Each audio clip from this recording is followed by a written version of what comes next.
Happy Friday, it's Penuel, the Black Pen. I dropped an FNB. I dropped an FB, a Facebook post this morning, and a YouTube post as well. I deleted them soon thereafter. But I was basically asking my post was, do you have any questions for me that you'd like me to answer? And I said I'd go live at 9:30. It's midday now, and I do apologize, but I think it's a bit better now. Yeah, let's get to it. I hope you guys are good. I'm going to start because I got a few from YouTube before I took the post down. Manti Fave. I apologize if I'm pronouncing the names wrong. My bad. Pen.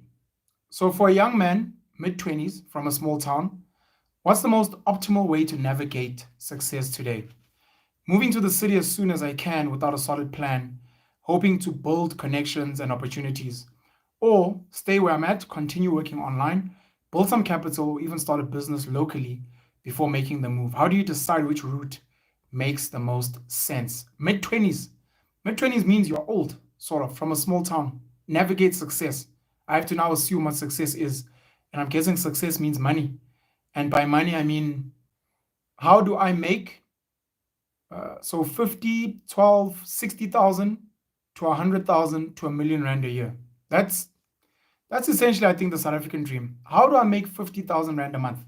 How do I make 600,000 Rand a year? How do I make R1,000,000 a year? Okay.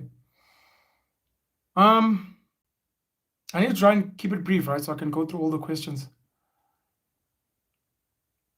School, as much as it really pisses me off and frustrates me, is still one of the best ways to get a decent income. Your matric, if you do really well and you apply yourself, gets you into varsity to study a course that is generally in high demand. These days, IT, by the way, computer science, information systems, very big, information technology. But your medicine, becoming a medical doctor, your law, becoming a lawyer, attorney, advocate, your engineering, be it civil, be it mechanical, be it metallurgical, be it aeronautical, mining, electrical engineering, there's good money there. Becoming an accountant, and specifically a chartered accountant, but even a standard accountant, even an auditor can get you a good income. And even qualifications such as becoming a teacher, your Bachelor of Education, or even if you've got an undergrad in one of the other qualifications, just adding a PGCE, postgraduate certificate in education, can get you somewhere. Studying to become a nurse, qualifying to become a police officer. You can earn 15, 20, 25, 30,000 Rand a month, working your way up to the 50,000 Rand a month, of which, if you take 50K a month, you're in the top 1% in South Africa. So whether you're in a small town or a big city, that's how you become successful. If you're trying to make R1,000,000 plus per annum, now we're speaking senior manager, executive, CEO, big business. You've worked your way up, you studied hard, you want to work in the big cities, or you want to work in mining companies, etc. Then you need to probably get out of that small town. But these days, you can make money online. Hey, you can make money as a content creator. You can make money editing. You can make money using artificial intelligence. You can, if you are willing to put in the sweat and blood and tears, you can become a stock trader. You can become a crypto trader. You can become a crypto miner, and you can make money online. So honestly, it's really up to you and what works best. En Maishane 10. If given a chance to be in any ministry, what ministry would it be and why? And how would that add value to a layman? So for me right now, today is the 22nd? I think it's the 22nd. Not sure of the date. Assuming it's the 22nd of August, 2025, I would want to be the Minister of Sports, Arts and Culture.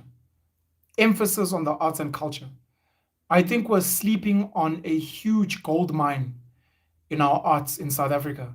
I think if we were to truly formalize and commercialize our painters, our sketch artists, our actors, our theater actors, our singers, our hip-hop artists, our amapiano producers, our gospel artists, our maskandi artists, our Afrikaner artists, if we were to invest in our fashion designers, if we were to invest in our interior designers, our architects, the people that create crafts, beadwork, the paintings of the Ndebeles, like Dr. Esther Mahlangu, if we were to invest in the arts, and then never mind, geez, dancing, content creation, I think we're potentially sitting on a multi-billion-dollar industry, and no one is actually focusing on it the way they should be.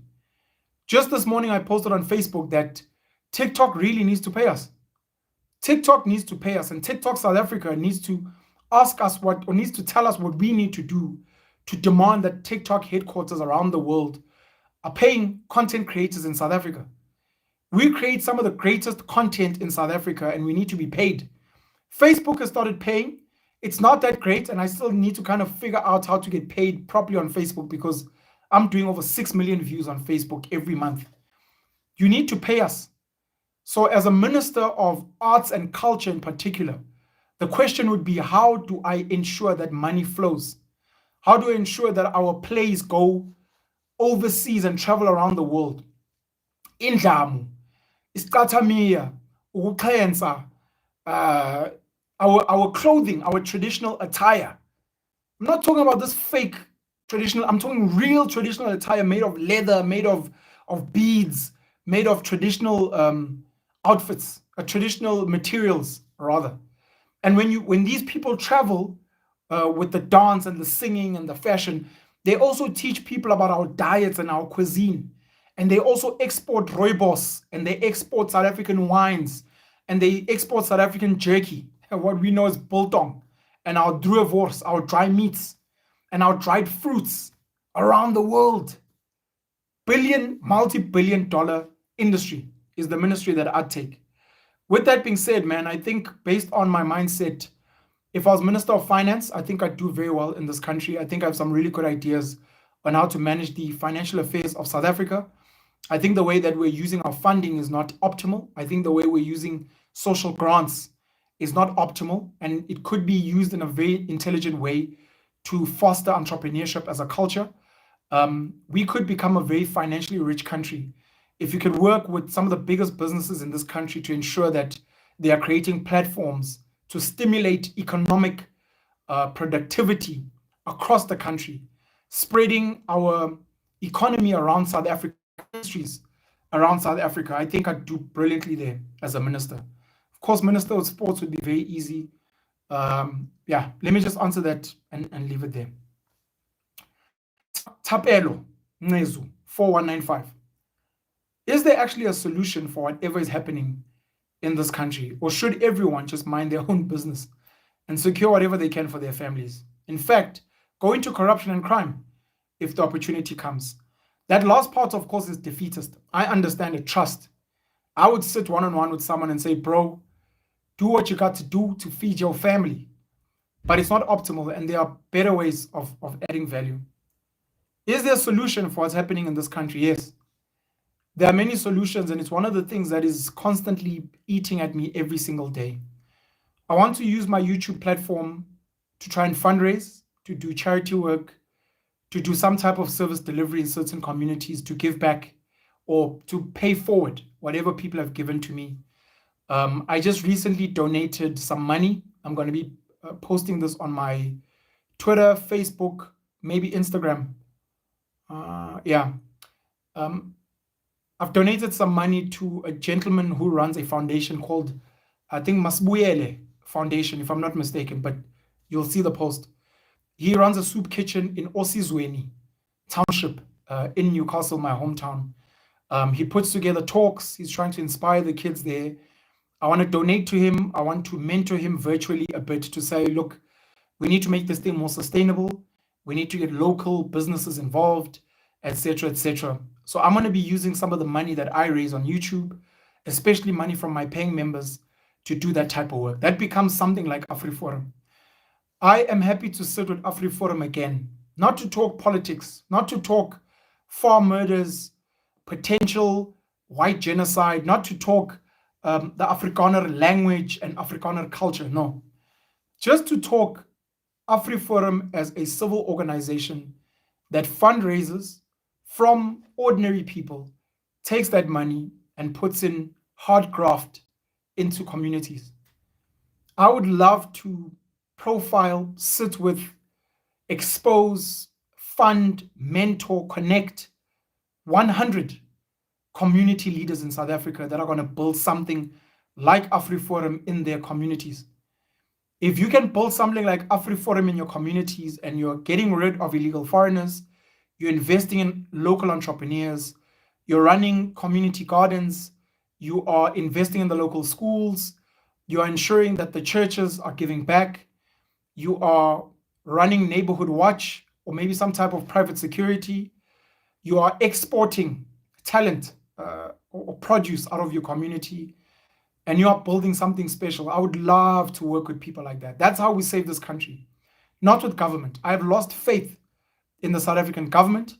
I think citizens organizing themselves in smaller groups can actually be the solutions that they need to be. That's what Penalism community branches was meant to be. Hopefully in time, I can revive that and turn it into something. But I will start where I am, use what I have, start where I can and do what I can. And that's going to be me using my social media platforms to effect change. And I'm going to be advertising and marketing all the various initiatives I sponsor through the money that I get from you guys and from various initiatives to say, this is the work I'm doing. And if you want to get involved, this is how you can get involved. Extension_officer. What can you say about the national dialogue that was conducted a week ago? Was it effective? So the national dialogue is actually going to be something that is protracted over a while. Last weekend, being Friday and Saturday, was a national convention, which was literally just an introduction to the national dialogue. It was like, hey guys, we are now starting the national dialogue. Cyril Ramaphosa gaslit people and said, ask yourself why I'm rich and why you're poor. Ask yourself why you have crime, but I don't. Very gaslighty. But it was just kicking off the real national dialogue, which is meant to be a conversation held across South Africa. Yes, it's being championed by government, but to be fully honest, many of us have been having national dialogues for the past couple of years, if not 30 years. Some of us when we sit in our churches, some of us when we sit in our business groups, some of us when we gather as communities, many of us as podcasters, many other content creators online have been having national dialogues week in, week out, sitting with politicians, sitting with entrepreneurs, sitting with young talented people, sitting with entertainers and artists, sitting with whoever to say, how do we fix schooling? How do we fix business? How do we get funding right? How do we help our families? How do we root out crime and corruption? How do we platform young leaders that people have never heard of, that all of a sudden are now members of parliament, all of a sudden are running big businesses? We've been doing it. We didn't need government and 700 million. We've been doing it. So that's what the national dialogue is meant to do. It's going to be a waste of money. There are rumors now from some people that the ANC is going to use this national dialogue to loot the budget there. And the question is to please scrutinize who the service providers are to the national dialogue, because we may find that some of those people are ANC funders that are going to be benefiting from the budget. And then they're going to reshuffle that money and work it back into the ANC. Those are the questions I got from YouTube. Thank you very much for the questions. And I think if I can make this some type of a standard feature, I'm probably going to only open the Q&A to paying members so that at least there's some unique benefit for them. Give them a shout out, maybe give their business or their hustle a shout out, and then ask whatever questions that they would like to know. And then the rest of you guys can then indulge in the answers. Tumelo Mangena, this is from Facebook now. Why is America deporting their illegal immigrants mostly to Africa? I don't know about illegal immigrants, but I know Donald Trump's administration is deporting some of the worst criminals to Eswatini. Donald Trump has said that Africa is a shithole. I think he does believe that Africa is a pile of shit. So what do you do with a pile of shit? You just pile more shit there. And because Africa doesn't have real leaders, America and other countries in the West and elsewhere will very comfortably come and dump all their undesirables here, because the so-called politicians on this continent seemingly don't care. They probably get some money for it. They probably get some political mileage for it. Who knows? Sandy Shulani Williams asks, please break down the Bella Act. There is a video that I've done here on my YouTube channel which breaks down the Bella Act. If you can search Penuel the Black Pen, Bella Act, especially when there was a march, Solidarity, AfriForum, the Patriotic Alliance, and others, the DA as well. I did do a breakdown of the Basic Education Laws Amendment Act. I think that's what it stands for. So I've already done this this exercise. If you can just go and search Penuel the Black Pen, Bella Act. Vusmuzi Beowulf Mbata. How do you feel about not taxing black people as a form of reparations for at least 30 years instead of BEE? So this becomes a potential solution. Tax white people more so that it's a form of reparations, or do not tax black people to say, look, there are economic imbalances from the past. We want to fix it instead of black economic empowerment. I want to start here. I no longer believe in black economic empowerment. I believe that BEE should be scrapped. This is not an easy thing to say because I've had mixed feelings over this for many years now. I do acknowledge that many of us got to work in certain companies thanks to employment equity. I do acknowledge that many people have benefited from socio-economic efforts from BEE. I do acknowledge that many people have received skills from the Skills Development Levy. I do acknowledge that there have been small business enterprise development that has happened as well. I do acknowledge that certain tenderpreneurs, through preferential procurement in government and in the private sector, have managed to build businesses and go on to impact a lot of communities. There may be certain politically connected people that have done good with their equity stakes that they got through BEE. But I really think after 30 years that if black people were not given BEE, they would have been forced to find their own way to make money. And they wouldn't have been given the leg up, of course. But I think with a black government, the black government could have said, we are going to give business to black people. That's not BEE. That's just us giving business to people that are like us. In the same way, everyone who does business with people who are like them or people that they trust, etc. And I think we'd have made so much more progress in that regard. I feel similarly around quotas in sport, in particular in rugby. I think quotas should be removed. I think we are at a point in South Africa where we have enough black shareholders who are millionaires. We have enough black executives. We have enough black senior managers. We have enough black employees to be able to recruit other black people, to be able to fund black businesses. It cannot be that black people are still begging white people for that. Now, going back to tax, because of the imbalances of the past, the truth of the matter is that white people pay more tax because they happen to have inherited privilege. So by default, they tend to get higher paying jobs. They tend to be promoted quicker. They tend to get business funding easier. And therefore, they get to get taxed more by default because most black people in South Africa don't have jobs. And the ones that do have jobs are paying under the threshold of paying income tax, or they're paying the minimal amount of income tax. So this is already happening. The question becomes, with the extra tax that white people have been paying because of their privilege, with the no tax that black people have been paying, can we see a real change in society? And for many people, the answer is sadly no. Christopher Lott, GBV. But here's a scenario. I went through it. Girlfriend took my child away from me, falsely accusing me of GBV, made my life hell, only to her surprise, I won the case and custody of my child. What should happen to women who falsely accuse good men of gender-based violence, and regardless of how much his life can get ruined, nothing happens to her? How about that? Shout out to Christopher Lott on winning this case. And I'm heartbroken that the mother of his child would do this, because now, not only has she tried to ruin the reputation of this man, she tried to ruin his image to the child. She's now been exposed for being wrong. Nothing's going to happen to her. But now this child is growing up knowing that my father was falsely accused by my mother. So their relationship arguably will never be healthy again. There have been calls to say where women call out for domestic violence or sexual assault, but they are lying, they should be punished at the same level. And I generally agree. I do understand that in many cases it's very difficult to prove guilt or non guilt. What does that mean? It means if a lady claims that she was sexually assaulted, just because you cannot find evidence beyond a reasonable doubt that she was assaulted, does not mean that the man is innocent. So in that instance, it's difficult to punish that woman. Because we say, my man, you've been acquitted. We couldn't find traces of semen. We couldn't find forceful entry. There's no voice note. There's no video footage. It's your word against hers.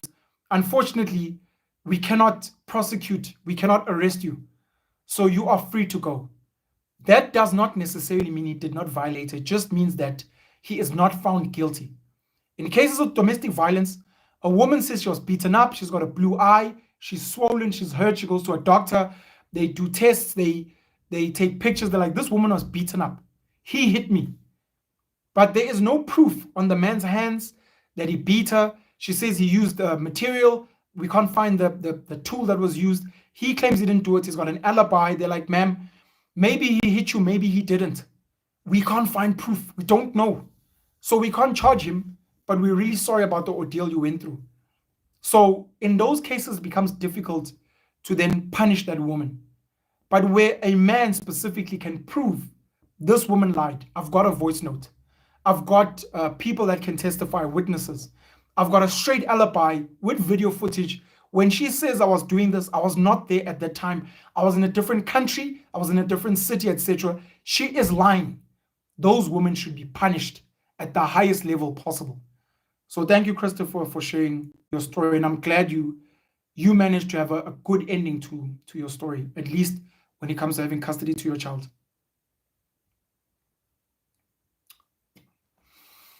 I'm going to read this question, even though it's very funky for me. Ken Bunshoku Cage, should South Africa invade Israel? Now, I'm going to link it to the fact that South Africa sent a legal team to the ICJ to go and hold Israel to account for crimes against humanity.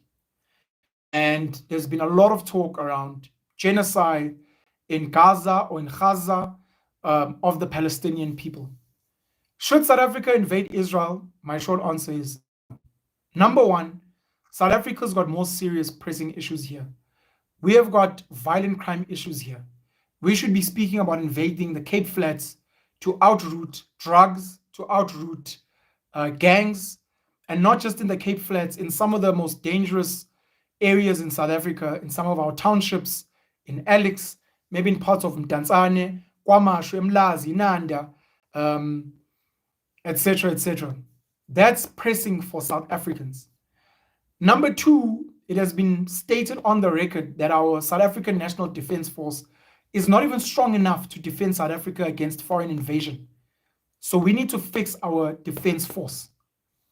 Number three, on what basis would South Africa have a mandate to invade any country at all?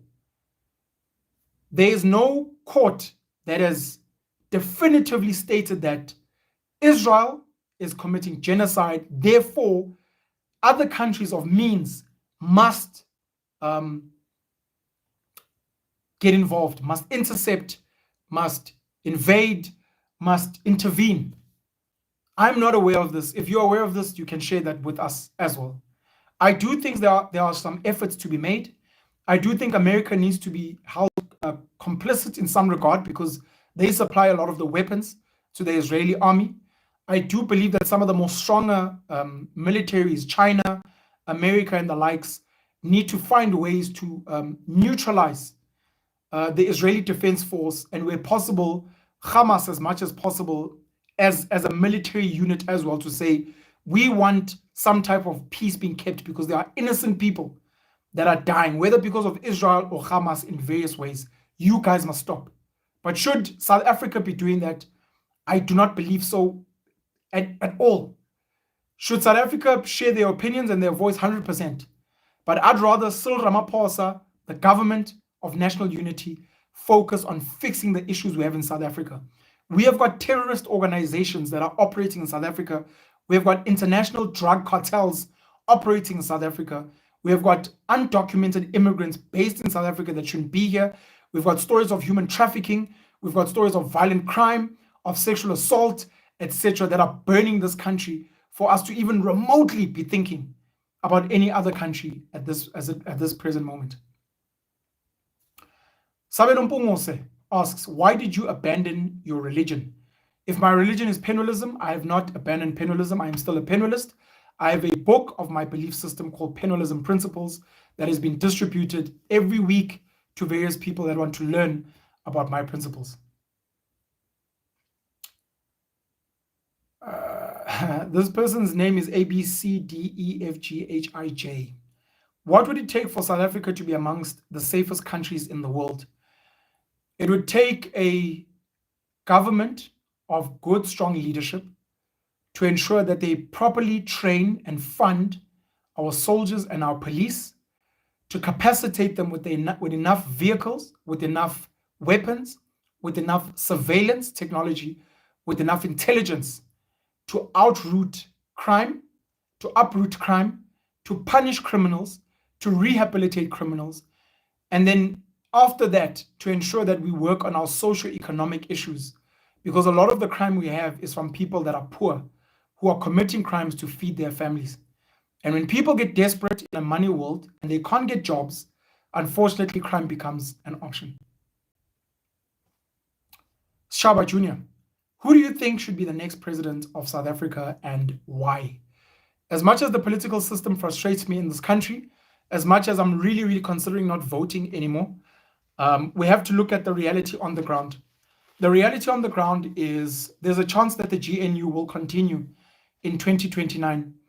And if that's the case, whether the ANC is still at 40, whether it's at 45, whether it goes down to 35 or 30, it will have a stake. The Democratic Alliance will have a stake. The EFF hopefully will have a stake. And then other parties, the IFP, the Freedom Front Plus, who knows, Gates and Mackenzie's PA might have a stake. Maybe you might find parties like Action SA joining the GNU as well. Under those conditions, assuming Cyril Ramaphosa does not run for another term and is not voted in as an ANC president again and as a GNU president, we then have to look at some of the options. Paul Mashatile is the deputy president and is an option. Panyaza Lesufi, the premier of Gauteng, is a potential option. Fikile Mbalula, the secretary general of the ANC, is a potential option. You've got John Steenhuisen of the DA being a potential option. You've got compromise candidates, Velenkosi Nihlabisa of the IFP, Gate of the PA. If he was to join in, maybe Herman Mashaba of Action SA. Arguably Julius Malema of the Economic Freedom Fighters, who knows? These are potential candidates. And now we're hearing rumors of Patrice Motsepe potentially wanting to jump into the ANC as a potential political president candidate. Who do I think, not who would I like, who do I think will be the next South African president? If the ANC does worse in 2029, we are potentially looking at a compromise candidate coming from a smaller party. I forgot to add someone like Songezo Zibi. Songezo Zibi, Gayton McKenzie, Velenkosi Nihlabisa, Herman Mashaba would be very decent compromise candidates. They are sober, they are balanced, they are diplomatic, their politics is mostly center, and it's not racially biased towards one side. Specifically, the people that I mentioned there. If the ANC does better and gets closer to 50%, we are looking at, with the funders, Paul Mashatile, Fikile Mbalula, Patrice. If Patrice puts his hat in a ring, funders capital would want Patrice, but they could work with Paul Mashatile because he also likes money. He's not that loud, he's not that aggressive as far as I know. Fikile Mbalula is willing to go with whoever pays the bills. He also wouldn't be that bad. You know, he's one of the signatories of the GNU along with Helen Zille. But if I had to put money, excluding Patrice because he's not officially on the bill, I'd go with Paul Mashatile. If the ANC gets over 50%, Paul Mashatile, but a big part of it is going to have to do with who's their presidential candidates at the time and who pushes them over that 50% mark. If the ANC does really bad and goes to maybe 30%. And it just so happens that maybe the DA does much better.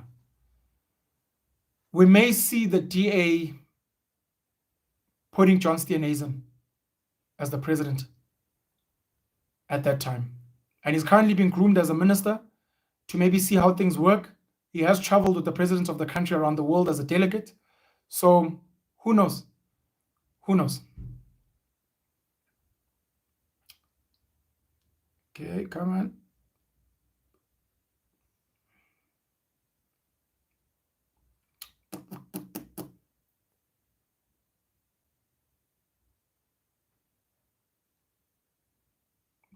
So I'm just trying to find these notes.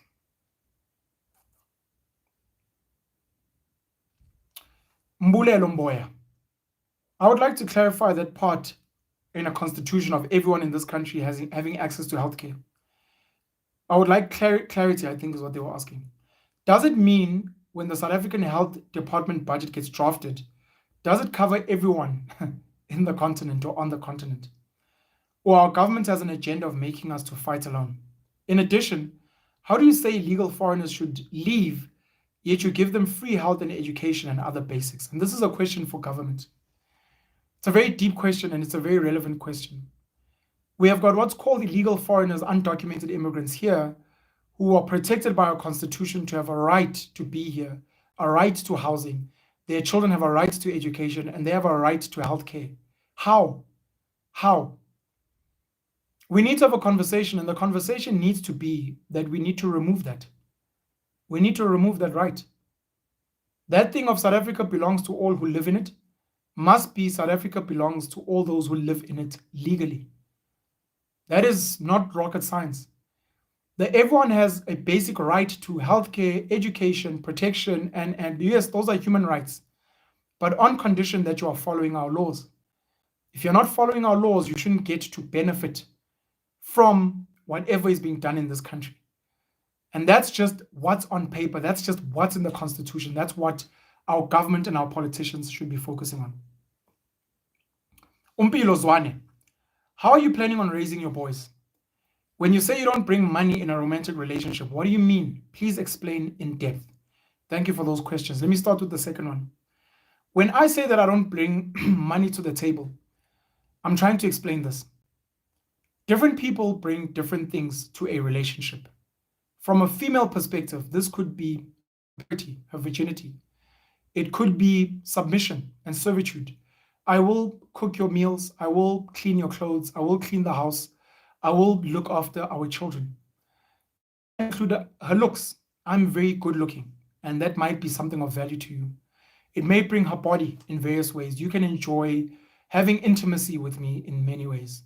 She could be bringing her education and her skills and her job to say, I will bring my skills to our home, our family. I will be bringing the money I make out there into our home. From a male perspective, it could be I'm bringing money. I work, I run a business, so I will take care of our family. I will build or buy us a home. I will pay for our children's school fees. I will give you a girlfriend or a wife allowance.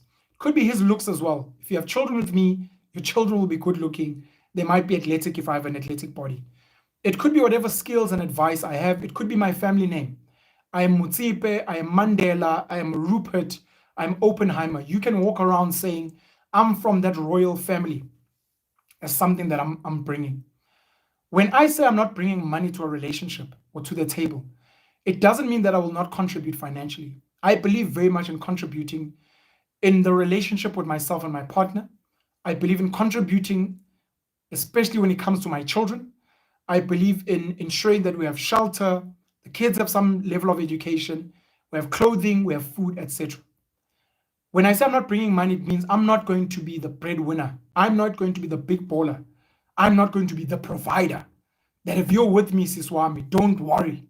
Even if you are super rich, I will take care of the house and the cars and the kids. No, we will do this together in union. That's what I mean. How are you planning on raising your boys? How I am raising my boys currently is on an understanding of boys and girls are equal, men and women are equal. If my son as an individual is physically strong, he must use his strength responsibly to defend and protect his sisters if they are weaker, to protect his younger brothers, to protect his mom, to protect me as the father. If my daughter is physically strong, it is her responsibility to protect her brothers, her sisters, her parents, her loved ones. If my son makes money, he is gifted at making money. He is just entrepreneurial. He is talented in football. He is a tech guru. He has a responsibility to ensure that he provides and helps his siblings and his other loved ones where he can. If my daughter makes money, same. So I'm planning to raise my kids to say, become the strongest physically, strongest mentally, most financially capable, most intelligent in terms of knowledge base, most well-traveled, most culturally sensitive, most sociable, most value-adding, most problem-solving human being you can be, and try and help those who deserve it, and look after and protect your loved ones who care about you. This is not unique to my boys, it's also for my girls as well. Modiehi, Sirikoeng. Do we see future leaders in our children in this politically messed up country?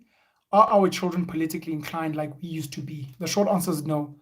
We were born just after, well, not we, I was, but many of us who are parents today were there at the cusp of the end of apartheid. So we became very politically fueled because of the climate of the time. Many of us are not teaching our children about politics. Our children know nothing about politics. They don't know how parliament works. They don't know how the cabinet ministers work. Who are the ministers? They don't know who is treasury. They don't know about tax. Many of us don't know as well, to be fully fair and fully honest. And in our homes, we do not give our children space to be leaders. We do not move out the way to let our children give us their views, to share their thoughts, for them to make the key decisions. Where should we be going to have a meal? How do you think we should re-landscape our home? How do you think we're raising you guys right? And what ideas do you have? Where do you get them from? Are they from TikTok, YouTube? Did you hear something at school? Are you looking at the neighbors? And allow our kids to lead. Allow them to guide us so that they can get used to this leadership that is needed in the home and then in the community, at schools, and then hopefully at some point in our country. The short answer to the question is many of us don't see in our kids because we don't give them the space. Avugile Fundama says, GBV in South Africa, no podcast wants to talk about this. This is absolutely incorrect. This is an absolute lie. Gender-based violence, which to be fully honest in this country is violence against women. There's no focus on violence against children. There's no focus on violence against men. It's actually just violence against women, GBV. Domestic violence, violence against children, violence in particular against women is discussed on almost every single podcast in this country in various ways. It is one of the political scoring points. There are conferences, there are gatherings, there is funding from non-profit organizations, there are free pepper sprays given out, there are free whistles given out, the police are asked to focus, there are posters, there are SABC education channels, and. So this thing of GBV in South Africa, no podcast wants to talk about this, unfortunately, is very incorrect. And I'm very sad that this person feels this. Maybe they haven't seen it, and maybe they must just do a better job of searching. Sabelo Fagude Mtolo, would you be president if we had to nominate you? I would be president of South Africa if I had the means to change the political system. If I became president in South Africa with the current political system, I would be throttled. I would be muzzled, I would be censored. It would be very difficult for me to shift because any move I make would be punished by capital. Any move I make would be punished by the union leaders. Any move I make would be punished by non-profit organizations that come from overseas or get funded by foreign capital. So if I could change the political system, 100%. Otherwise, within the current political climate, I would get in as president, give it a shot to see if there's anything I can change, and then I'd quickly get out and be like, nah, I'm throttled here. It's not going to work. Mlungisi Kabako, do you think Eswatini will get their land back that was taken by the Boer, by the Afrikaners? I unfortunately haven't done this research. The research I have done is Lesotho, of which Umshweshwe would get Lesotho to become an independent state thanks to the British royal family back in the day. And then they would get their independence from them as well. I am aware that many Sotho people, native Sotho people, believe that a big part of the Free State is Sotho land, a chunk of Gauteng is Sotho land, a part of Mpumalanga and a part of KwaZulu-Natal is Sotho land. There were fights between the Basotho people and Afrikaners in particular, and I think some British as well, in then what became cut up as Gauteng, Free State, Mpumalanga, KwaZulu-Natal. I'm not aware of this Eswatini.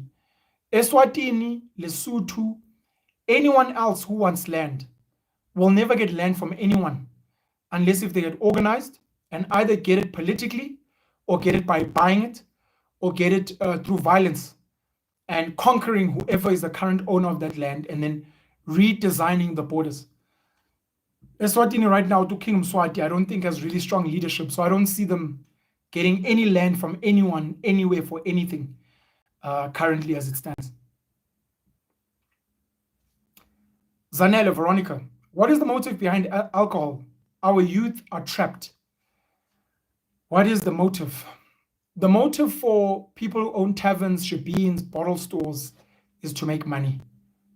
Alcohol is a great drug that keeps people coming back. When people are happy and celebrating, they buy alcohol, including champagne. When people are miserable and sad, they drink alcohol. When people are rich, they buy expensive alcohol. When people are poor, they buy cheap alcohol. Unfortunately, alcohol is a drug.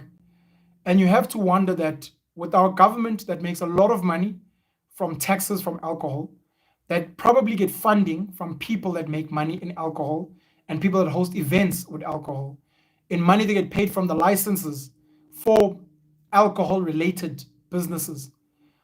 They enjoy the money that they get. But if we're being fully honest, I don't drink alcohol. I've never drank alcohol. I don't smoke either. Whether you add weed, whether you add vaping, whether you add hubbly, I don't drink, I don't smoke. I'm lucky and I'm blessed that I don't succumb to peer pressure and I don't have an addictive personality that just buys into doing random things. Alcohol numbs the mind. Alcohol gets people to not be fully conscious of what they're doing. There are car accidents that happen while people are under the influence that get signed when a person wasn't really sure what they were doing. There are people that get violated or that violate others while they are drunk. It does feel like alcohol is being sent from some agenda to say we need those people to be as passive, to be as addicted, to be as useless as possible, and to waste as much of their money as possible to make sure that they are not productive. They can't stand up. They can't fight for themselves. They can't be sober-minded. Let me see here. I want to stop reading. There are so many more questions. Okay. I'm going to read 3 more and then shut it down. 3 more. No, let me do this. Sorry. I'm going to read the rest of the questions and I'm not going to answer them. You guys are then going to be free in the comments to respond to some of the questions. And then maybe I'll address them in future videos in some other way. Begimpilo Sbanda, what will save South Africa from this current mess? Shepherd Mzora Msizi, who created South Africa? I want my Dudula members to see or hear this. Because on my side, I know who created America, created South Africa. They're saying, I know the person or the people who created America created South Africa. Lip service says, rain in taxis. Respect us. Stop behaving like a unionized government transport service. And they must find out with the violence. Thank you, bro. I'm not sure what they meant by rain in the taxis, but we've got issues with the taxi industry currently. Kitumetse K2 Rampoporo Ishkuning Penuel, but these are some of my questions.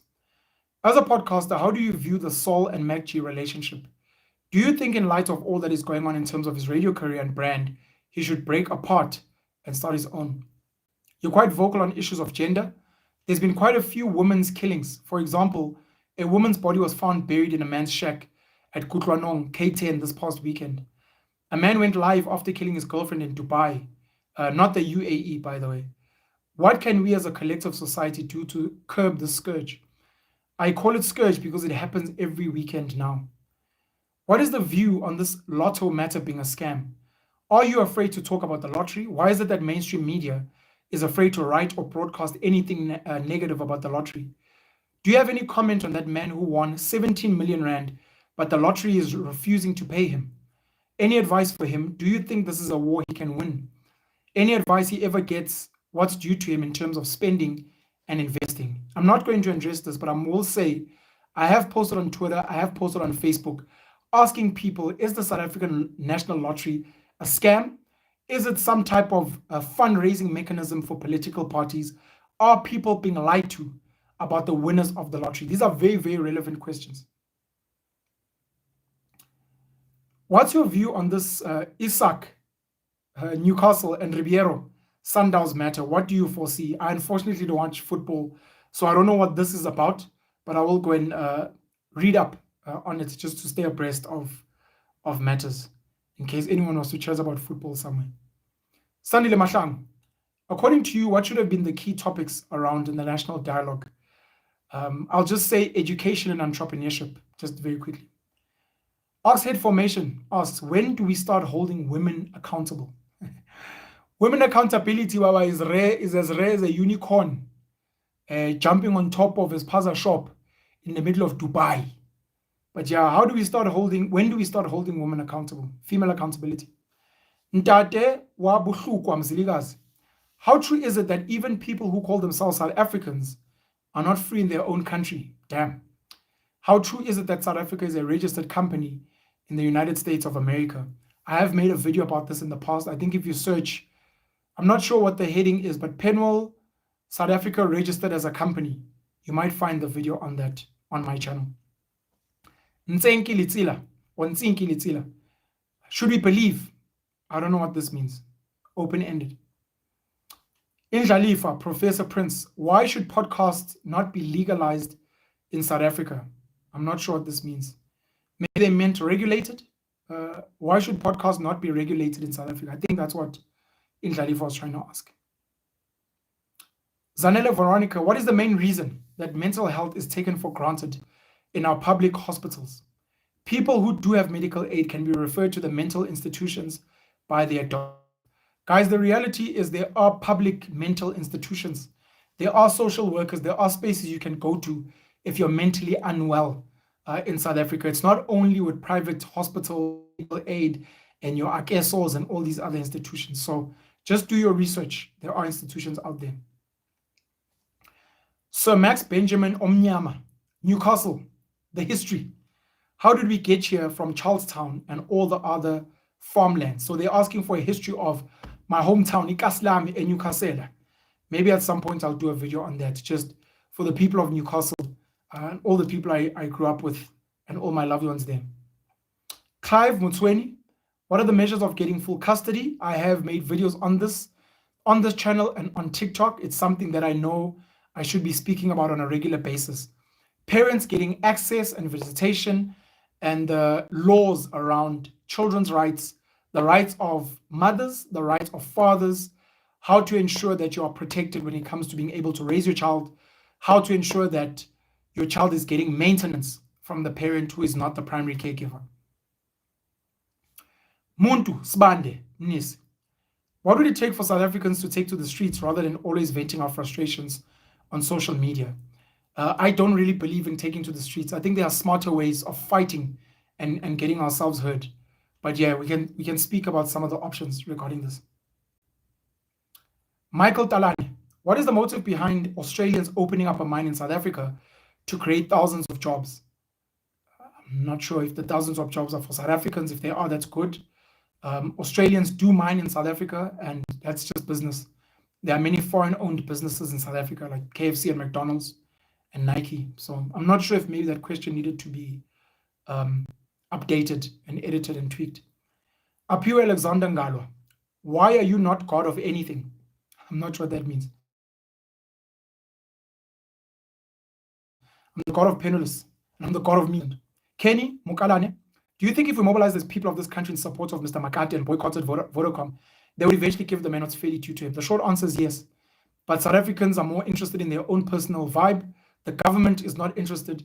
And the reality is, Nkosana Makati, once he makes his money, has not pledged to share that money with ordinary South Africans. So there's no vested interest for people to help him, outside of maybe tweeting and just standing on solidarity. Nkosana, where are the headquarters of penalism? Which book are you using as a guide in penalism? How many members does penalism have? I get asked these questions all the time. Penalism currently doesn't have headquarters. The book that I use as a guide is all the major religious scriptures. How many members? I cannot quantify because we currently don't have a living database, but that's all in the works. Tapelo Masibi, do you think Cocomelon is training kids to obey without question? I feel like it's turning children into adults who don't think for themselves. Could this be a hidden way of controlling the next generation? So this is not Cocomelon specific. There are a lot of kiddies programs, there are a lot of cartoons, animated movies and things that in various ways are constantly programming our kids, whether they're pushing agendas around sexuality, around diversity of racial getting along, whether it is nationalism being Americanized, and somehow their own normally agendas. I'm not sure about Cocomelon specifically. Simpiwe Ngwenya, you always have problems. Please come up with solutions. Ungwenya is 100% incorrect. I'm normally one of the only people I know who raises problems and in the same breath raises my potential solutions. So this is not true at all. Tobani, Nyomtwana Dazela, do you have friends that you discuss these issues you always post? Or are you just a YouTuber and hiding behind the phone? I've got friends on WhatsApp. I've got friends in real life. I've got so many people that I discuss a lot of these things with. As a YouTuber, if you do watch my YouTube, you'll see that in some of the podcast sit-downs I have, I invite some of the people who are my friends. We do reference some of our other friends. We do reference some of our gatherings. So to ask this question means you probably don't really follow my content. Maybe you're trying to troll. I'm not really sure. Masande Ndlovu the third. What is God according to you, and where do you think we all come from? What is the purpose of our existence? I've made so many videos around this. I think if you just search some of my videos, God, Penwell is God, you'll find my answers to that. Pauline Sean Mtombeni, how important is storytelling? Extremely important. Storytelling is what sculpts the modern world that we live in today. Life seasons, my boy, Yuli Cult. When starting a business, how do you leave it behind? How to leave it behind? Is it to your best friends or to your family? When starting that business, should you be on a mission that I would have a child or start a family so I can peruse my agenda? This is a discussion around succession planning, especially when you own a business. Conversation for another day. Mfundo Mhaise, are you people making money from podcasts? Yes, some of us are making money. I generally post on Twitter and on other platforms how much people can expect to make from a certain number of views. We have had videos where we speak about how much money can potentially be made online, and I speak about this relatively a lot. Spusiso Calvin, what do you think about African unity? Generally, I think it's a waste of time, and I think we should be focusing more on building strong communities. Ayaka Ghana, do you think the earth is round or flat? I generally think it's round, but I'm always willing to listen to people that believe it's flat and their arguments. Sfundo Bula, what's your take on 9-to-5 slavery? There's nothing wrong with a 9-to-5 if it feeds you, if you're doing good work, if it stimulates you. A 9-to-5 is not much better than running a business. Businesses don't mean that you're free. To be honest, some businesses actually are bigger slave drivers than jobs. So just find what works for you and your personality and your ambitions. Or is a dream chaser, so yeah. If you were absolutely fearless, would you be earning a living in exactly the same way as you are now? The short answer is yes. Paradox RSA, what would you propose to your family members if there were cows in the family to help them generate money, given that most of the members have low to no income stream, seeing that they only obtain the knowledge of herding them, but no knowledge of how to generate money from them to sustain themselves and the family at large? The South African Department of Agriculture runs a lot of workshops. Go to your local Department of Agriculture if you can. Go to to your Department of Education and find out cultural schools and workshops and learning material. Go on YouTube, go on TikTok, go on anywhere you can go. Go on Google, go on Wikipedia and learn about making money from cattle, cattle farming, and then teach the rest of your family. Oh, okay. 2 more questions. Jeez, I thought I was done. Apiwe, Kewana. Correct me, brother, where it's needed. It's the God thing for me, or Jesus. Is there an image, perhaps for our own black version of God, the Creator? I would like to know. Only if there's a picture that is there. And knowing the history behind, because soon I'm going to be responsible to raise children of my own. I need to be able to paint them the world in the minds before they may go and explore and make their own decisions, knowing their past, if I'm making sense. Tapelo Masibi. Penal, I've been noticing something. It feels like the whole system is set up to favor women now. Because of that, guys can't really date seriously or plan for real relationships. Commitment seems rare, and marriage almost feels like it's disappearing. It's like people are just playing the game without investing in each other. Do you see it the same way, or am I overthinking? The feminization agenda, the agenda to put women first, the agenda to get genders fighting is something that we've definitely spoken about a lot on some of our platforms. I will end there. Thank you very much for joining this live. I hope you got some of your questions answered, that if you may have them. Thank you to everyone who sent questions.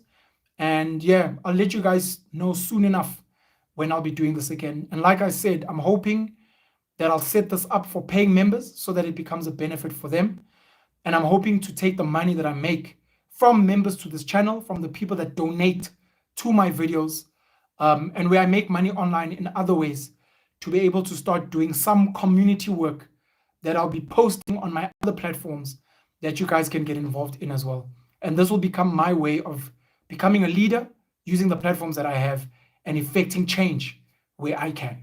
Penuel the Black Pen, have a great and blessed Friday. Have a great and blessed weekend further. I love you. I appreciate you. Let's do our bit to make the world a better place. Cheers.